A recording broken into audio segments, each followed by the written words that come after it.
Vous souhaitez vous exprimer sur un sujet qui vous tient à cœur? Studio Qualita vous donne la parole. Tous les mercredis, Olivier Granilic vous ouvre les portes de Studio Qualita pour une émission en toute liberté. On vous donne la parole, c'est tous les mercredis sur Studio Qualita. Bonjour à tous et bonjour à tout. Olivier Granilic au micro pour On vous donne la parole. Comme chaque mercredi sur Studio Qualita, on vous donne la parole. Pour participer à cette émission, je vous rappelle que vous pouvez nous appeler au 050 430 80 20, 050 430 80 20, c'est le numéro de notre boîte vocale. Vous nous laissez un message et nous vous rappelons pour participer à cette émission. Et nous avons en ligne Victor Ifergan. Oui, c'est ça. Bonjour Victor, merci d'être, Bonjour. Merci d'être avec nous. Vous êtes en Israël. D'abord, dites-nous où vous habitez, qu'est-ce que vous faites, depuis combien de temps en Israël? Donc voilà, moi je connais Israël depuis pas mal d'années. L'Alia effective, ça s'est passé il y a à peu près 5 ans. De France De France, de Lyon. D'accord. Où à Lyon déjà, je pratiquais beaucoup le bénévolat. Mm-hmm. En même temps que ma profession, j'étais vice-président du KKL à Lyon. Oui. J'étais trésorier à la Chambre de commerce France-Israël à Lyon. D'accord. Et on organisait les voyages pour Sarel. D'accord. Pour le volontariat civil en Israël. Voilà. Donc, une vie communautaire bien remplie.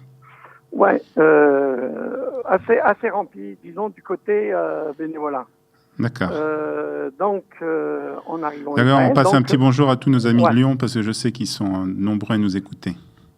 Ah, très bien. Alors, vous arrivez en Israël, vous vous installez dans quelle ville d'abord? Alors, j'habite à Ashdod. Ashdod, très bien. Voilà. Aussi un coucou à nos amis d'Ashdod. Oui, parce que il y a quand même de plus en plus de francophones aussi. Bien sûr. Pas autant qu'à Netanya, mais ça commence à devenir important. Bien sûr. Et il y a pas mal d'associations. Mm-hmm. Des associations francophones.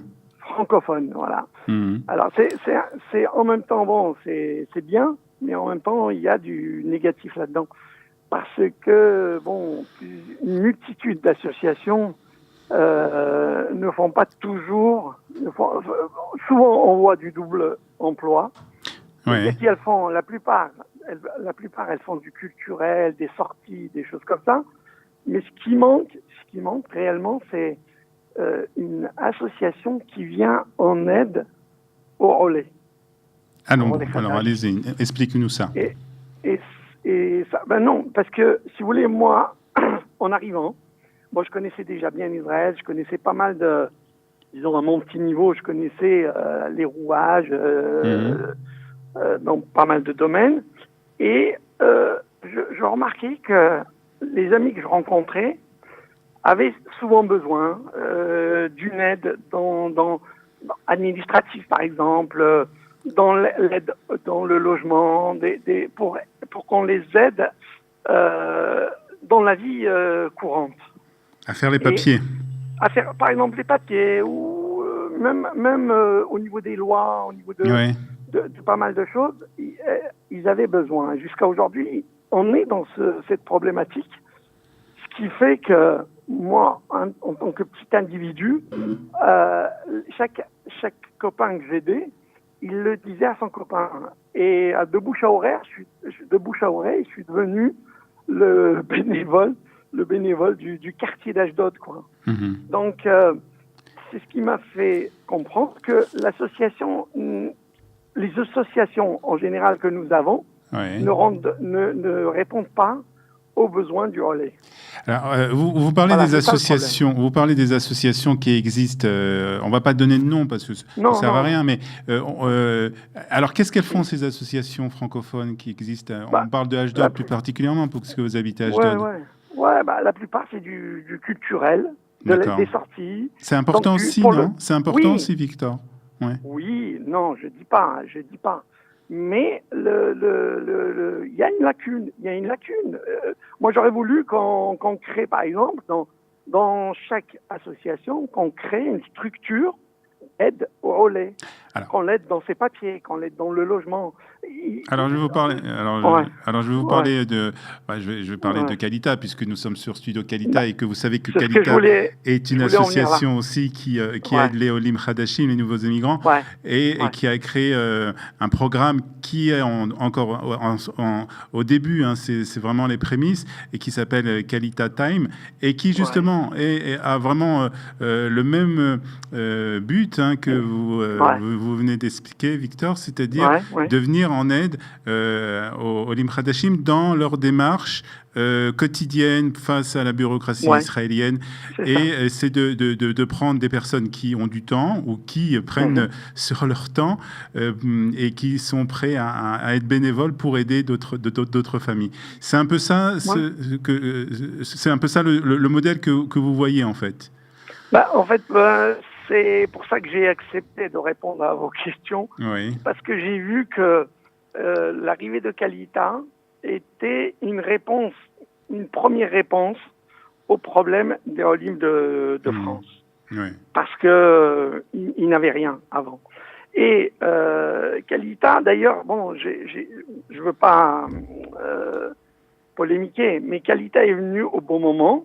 Elle a voulu rassembler justement toutes ces associations. Et j'ai entendu des réactions, voilà, c'est ça que j'aime pas, parce que certains Français, ils ont amené dans leur baluchon ces petits défauts où il faut pas qu'on les dérange. Moi je suis président de mon association, il faut pas qu'on me dérange. On a nos programmes, on veut pas qu'on nous dérange. Et quand j'ai vu une réaction un peu, quand une des associations que j'ai entendues, ils avaient vu que Kalita commençait à rassembler.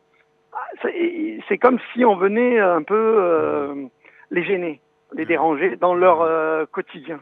Donc voilà. Donc, et je suis content que Kalita soit là. D'ailleurs, depuis qu'ils sont là, ils m'emploient, entre guillemets, dans du bénévolat. Ça m'a servi de... Vous faites partie de ce programme Kalita Time, donc je suppose. Voilà, oui. Et j'aide actuellement, on m'a par exemple, pour un commencement, on m'a attribué une famille dont je m'occupe pour l'aide aux cours, donc le soutien scolaire, tout ça. Donc, pour le moment, ça a l'air de bien marcher. Alors parlez-nous, parce que c'est intéressant ce que vous nous dites. On ne va pas faire la publicité pour Kalita, on n'en a pas besoin, mais c'est important que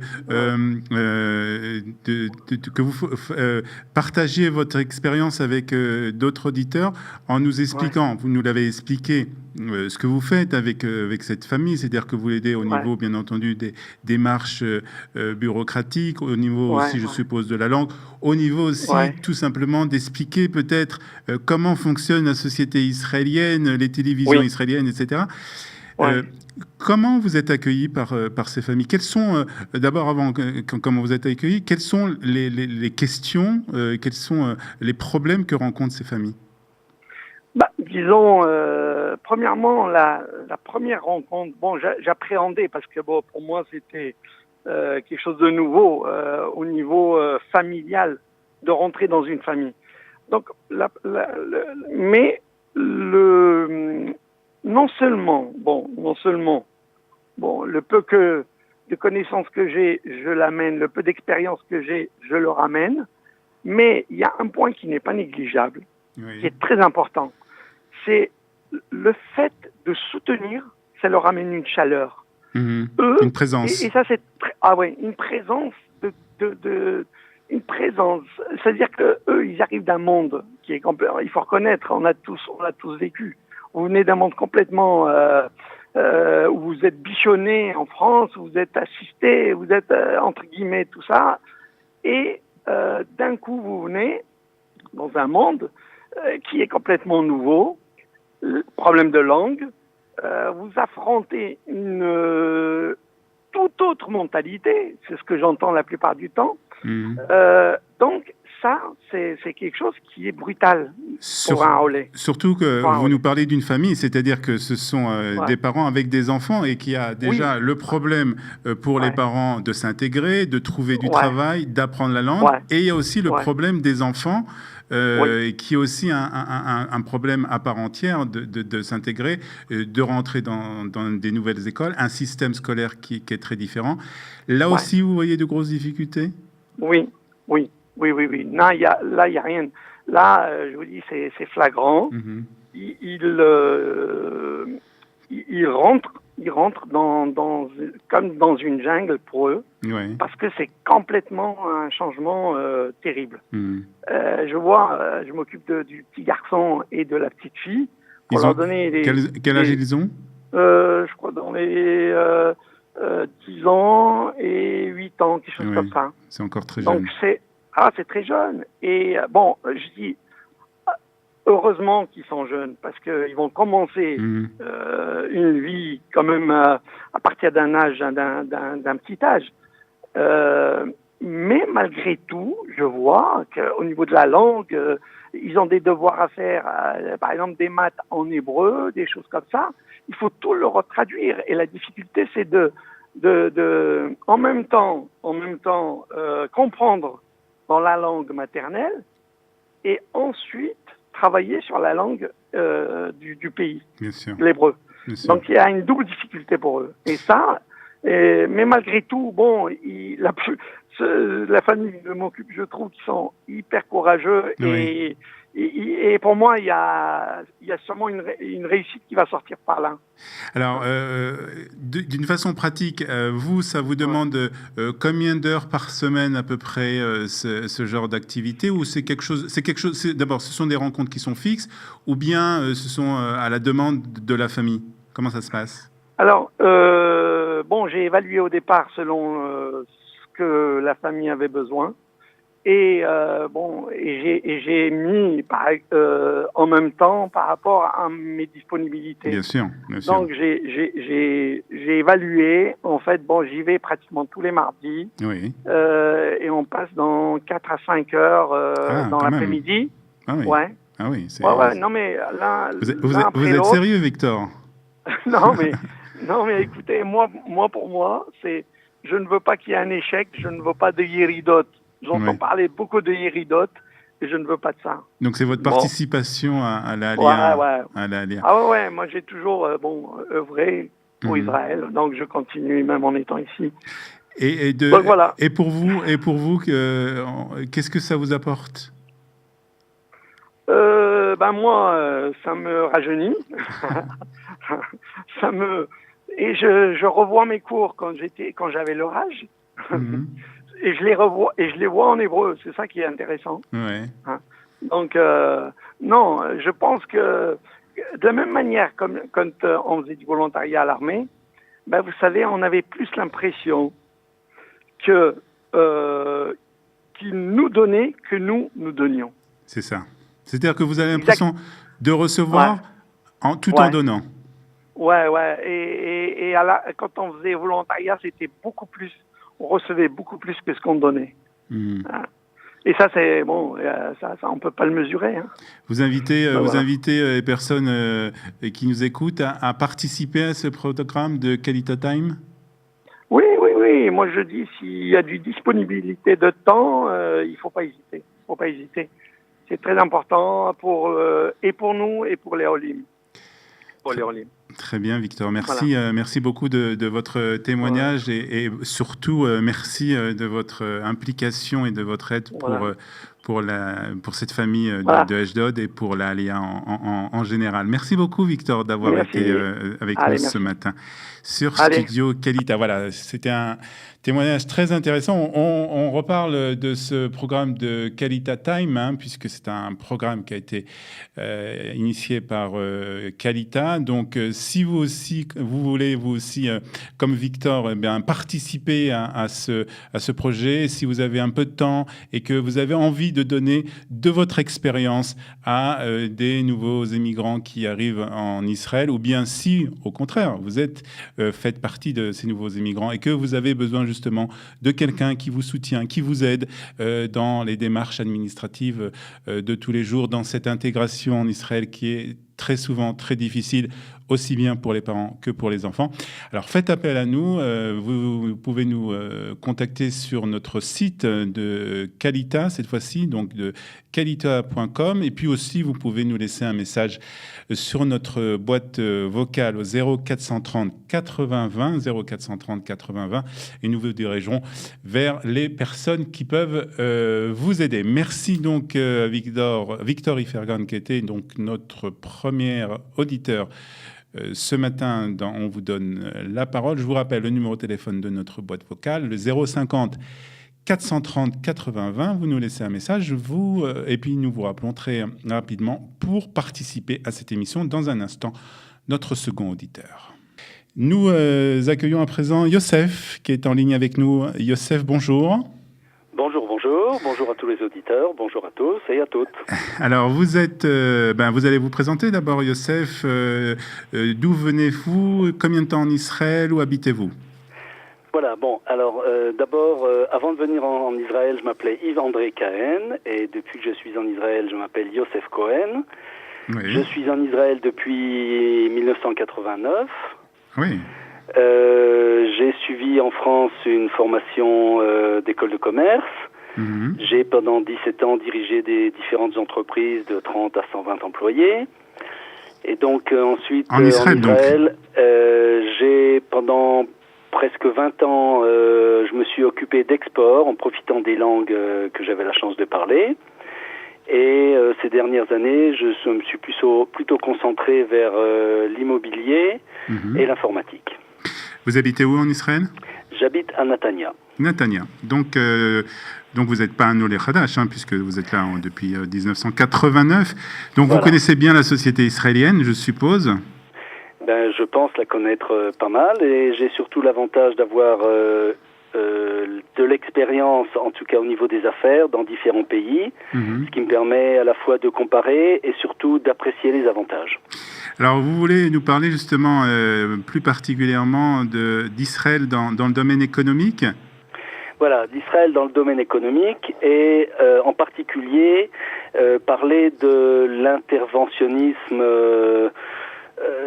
qui alourdit le processus économique en Israël. Alors, vous estimez qu'il y a trop de participation, trop d'intervention de l'État dans le domaine économique? En fait, en Israël, nous sommes dans un pays d'économie de type capitaliste, mais l'excès d'interventionnisme, en fait, nous met au niveau d'un pays socialiste, je dirais, et ce qui fait qu'on a les inconvénients à la fois du capitalisme extrême et de l'interventionnisme extrême. Alors expliquez-nous, parce que vous nous parlez de capitalisme et d'interventionnisme, on a l'impression que c'est deux choses qui ne vont pas ensemble. Pourtant, vous dites que c'est le cas en Israël. Alors comment ça se passe? Alors c'est le cas en Israël. C'est deux choses qui ne vont pas ensemble, et c'est certainement un poids très lourd pour la société israélienne. Un poids que certains projets de partis politiques souhaitent bien entendu changer et alléger. Alors, je vais donner quelques exemples. Donner des exemples, parce que on a toujours l'image justement d'Israël, et en particulier depuis l'arrivée de Benjamin Netanyahu au pouvoir, et quand il était aussi ministre des Finances, justement d'une volonté justement de l'État de se retirer justement de cette intervention, de laisser faire, de se laisser faire. Oui. Et là, vous nous dites en fait le contraire, que l'État intervient? Malheureusement, oui. Peut-être il y a légèrement moins d'interventionnisme, mais il y a encore un très gros interventionnisme. Je vais vous donner, pour commencer, peut-être un chiffre, quelques chiffres d'ailleurs. Israël se trouve à la 52e place pour les pays de l'OCDE pour la facilité d'ouvrir une entreprise. D'accord. Donc, c'est quand même assez ahurissant. C'est-à-dire qu'il y a beaucoup de difficultés pour ouvrir une entreprise en Israël. Voilà, c'est beaucoup de difficultés administratives, bureaucratie. Je n'aime pas et je ne conseille pas aux LIM de faire sans cesse la comparaison avec ce qu'ils connaissaient avant, parce que c'est différent, c'est mieux, c'est moins bien, c'est différent. Mais malgré tout, j'ai eu l'occasion dans ma vie d'ouvrir des sociétés en France. C'était l'affaire de quelques heures et de peu d'argent. J'ai même ouvert une fois une entreprise aux États-Unis sans y être. Ça m'a coûté quelques dizaines de dollars. En Israël, la statistique montre qu'il faut au minimum 2 semaines et un coût d'environ 5000 shekels pour ouvrir un business. Oui. Alors je voudrais surtout pas qu'on se méprenne sur mes paroles. Je n'ai certainement pas l'intention de décourager des Olim potentiels bien sûr. Ou des Olim Hadashim pleins de volonté. Mais je pense que, comme on dit, un homme averti en vaut deux. Oui, c'est décrire une réalité qui existe. Voilà, c'est une réalité qui rend les choses peut-être plus difficiles, mais il y a bien des choses qui sont beaucoup plus agréables et beaucoup plus faciles qu'ailleurs. Donc, c'est pas parce qu'on parle de choses qui sont lourdes qu'il faut simplement se sauver. Dans quel domaine encore l'État, d'après vous, intervient ? Alors, l'interventionnisme, encore un petit chiffre. Israël se trouve au 80e rang pour le poids des réglementations. Ça, c'est d'après l'Institut Frazier. C'est-à-dire ? Je parle des réglementations, par exemple, au niveau de l'importation. Ah oui. Et malheureusement, si l'importation est plus libre et moins taxée, c'est le consommateur final qui profite d'un plus grand éventail de produits, de meilleurs services et surtout de meilleurs prix. Il faut aussi peut-être là aussi revoir l'historique. Israël a été créé il y a moins de 70 ans. Des gens qui ont fait leur alia à l'époque, même si c'est il y a 50 ans, n'ont pas eu le confort, la facilité de l'alia d'aujourd'hui.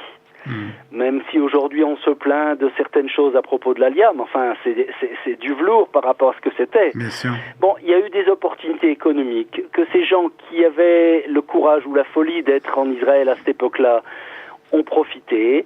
Et de façon naturelle, eh bien, le système cherche à les protéger, parce qu'ils ont été là. Alors, il faut dire quand même, Youssef, dans ce domaine de l'importation et de l'exportation, il y a quand même beaucoup de changements qui sont faits ces dernières années. Je veux parler en particulier dans le domaine de l'aviation, avec l'ouverture de ce programme, de l'ouverture des cieux israéliens, du ciel israélien en tout cas, à d'autres compagnies aériennes, des compagnies low cost.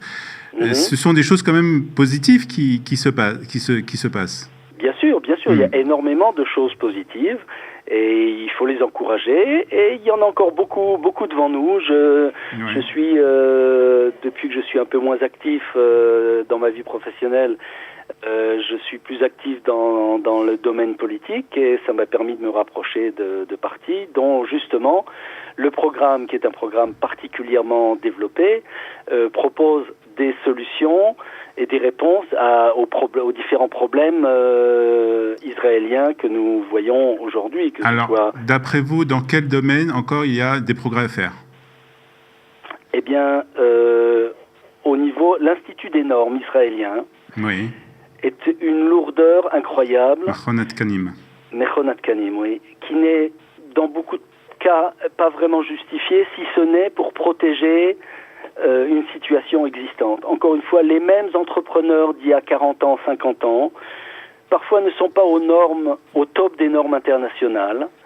La norme israélienne reste en deçà. Et puis, si vous voulez importer un nouveau produit, alors vous devez donner 3 exemplaires à cet institut de normes qui va les démonter, les vérifier, les contrôler. Pourquoi 3 ? S'il s'agit d'un filtre pour l'eau du robinet, il n'y a pas de mécanique, il n'y a pas d'électronique, il n'y a rien de bien sorcier là-dedans. Et le produit se trouvera bloqué pendant des mois sous prétexte d'études. Pendant ce temps-là, l'importateur ne peut pas importer. J'ai compris. Donc voilà, là aussi... il y a des progrès à faire. Il y a des progrès à faire. Je vais citer encore un chiffre qui émane de la fondation Héritage. Israël se trouve à la 35e place au niveau de la liberté économique. Ah oui. C'est pas... Encore une fois, la réglementation, les taxes. Alors, si on s'adresse à des Olim, Hadashim ou potentiels, il faut quand même savoir qu'il y a tout un tissu économique qui est là pour aider les entrepreneurs potentiels, et en particulier Olim. Il y a des organismes comme le MATI dans chaque grande ville, qui, dont l'objectif est d'aider et aussi de filtrer, parce que parfois on vient en Israël avec une idée, mais qui n'est pas réalisable ou qui n'est économiquement pas viable. Donc ces organismes-là sont là pour orienter. Il y a aussi beaucoup d'aides de l'État pour favoriser l'entreprise. Ça ne vient pas compenser la lourdeur administrative, mais malgré tout, ça vient, par exemple, pour faire un business plan lorsque vous voulez ouvrir une entreprise. Il y a des aides de l'État selon les régions pour la création d'emplois ou la création d'entreprises. Il y a des aides pour la création de certains types d'entreprises dans certaines régions. Donc, l'important pour un olé ou un entrepreneur ambitieux et potentiel, c'est de se rapprocher de ces organismes, de bien connaître les possibilités et d'essayer d'adapter son projet en fait à ce qu'on lui propose, en sachant que bon, il y a certaines lourdeurs, mais d'un autre côté, vous avez des avantages que vous n'avez nulle part ailleurs. Alors d'une manière générale, vous pensez quand même que les choses progressent en Israël, peut-être sous l'impulsion de l'actuel ministre des Finances ? Les choses progressent en Israël, certainement pas sous l'impulsion de l'actuel ministre des Finances. Les choses progressent parce que la vie progresse, parce que du nouveau sang arrive, et parce que, j'en ai parlé tout à l'heure, de nouveaux partis arrivent avec un programme. Je parle du parti Zéhout de Moshe Feiglin, qui est le seul parti qui présente un programme complet de gouvernement. Aucun parti des vieux partis existants ne propose un programme qui va de l'éducation à la science, à la construction, la fiscalité, l'armée, les relations internationales. Il y a un programme de plus de 300 pages, qui est traduit d'ailleurs dans plusieurs langues, alors qu'aucun des partis existants, finalement les partis existants se battent, on est un petit peu sorti du domaine économique. Oui, non, mais c'est intéressant aussi. C'est intéressant aussi. C'est intéressant aussi parce que c'est un parti qui n'est pas encore représenté à la Knesset. Moshe Feiglin a été à la Knesset lui-même pendant quelques années lui-même, et il était à l'époque au Likoud. Et donc, il a quitté le Likoud pour fonder son propre parti, dont je suis un des nombreux membres fondateurs. Et la particularité de ce parti, c'est une ouverture, une volonté de transparence et de liberté. Par exemple, on parle des primaires. Certains partis en Israël n'ont même pas d'élections primaires. Le parti Zéhout a des élections primaires internes et propose, ça va se passer dans quelques mois, des élections primaires ouvertes à tous les Israéliens. C'est-à-dire chaque Israélien, qu'il soit membre de Meretz, du Likoud ou de Avoda ou de je ne sais quoi, pourra choisir parmi les 15 membres de la liste qui a été élue par les membres du parti, l'ordre des candidats à la Knesset. Et chose qui a été faite en France pour les dernières élections présidentielles. Tout à fait, mais c'est pour Israël, quelque chose de tout à fait... C'est quelque chose de nouveau, tout à fait, puisqu'il y a même, comme vous l'avez dit, certains partis qui n'ont pas d'élections internes. Est-ce que vous pensez, ce sera ma dernière question, mais je pense qu'on aura l'occasion de se reparler, Yosef, si vous faites parler de ce parti Zéhout. Est-ce que vous pensez que le parti Zéhout peut répondre à certaines attentes du public francophone en Israël ? J'en suis certain. Le parti Zéhout est un parti... Nous étions à une réunion il y a quelque temps. Autour de la table, sur une quinzaine de personnes, il y avait 8 langues différentes. Dont bien entendu le français. Il y a un certain nombre de membres actifs francophones au niveau de Zéhout, et il y a surtout cette ouverture. Vous devez savoir aussi qu'au niveau des parlementaires potentiels de Zéhout, il y a des membres qui sont élus par les Juifs de l'étranger. Ah oui. Donc, c'est intéressant ça. Voilà, ça c'est une grande première internationale. Zéhout voit le judaïsme comme associés à Israël. Alors bien entendu, un poids différent s'ils habitent en France ou en Amérique, mais malgré tout, un poids. Très bien, je pense qu'on aura l'occasion de reparler de ce parti qui semble fort intéressant, et qui est pas encore bien connu, il faut le dire. Non, il n'est pas connu parce qu'il dérange tellement de monde que pour l'instant on le maintient à l'écart. Mais enfin, les derniers sondages officiels lui donnent une douzaine de sièges à la prochaine Knesset, et je pense que ce sera la surprise des prochaines élections. D'accord. On restera en contact. Merci beaucoup, Youssef, de cette intervention. Bonne continuation, je suppose à très bientôt. Merci beaucoup, Youssef. Voilà, on arrive à la fin de cette émission. On vous donne la parole sur Studio Kalita. Merci d'avoir été avec nous comme chaque mercredi. Je vous rappelle que si vous voulez intervenir vous aussi ou bien réagir à ce qui a été dit aujourd'hui dans cette émission, le 050 430 80 20. 050 430 80 20. Merci à Ariel qui a réalisé cette émission au niveau de la technique. Nous nous retrouvons bien entendu pour notre part la semaine prochaine, mercredi prochain. Merci, bye bye. Vous souhaitez vous exprimer sur un sujet qui vous tient à cœur? Studio Kalita vous donne la parole. Tous les mercredis, Olivier Granillic vous ouvre les portes de Studio Kalita pour une émission en toute liberté. On vous donne la parole, c'est tous les mercredis sur Studio Kalita.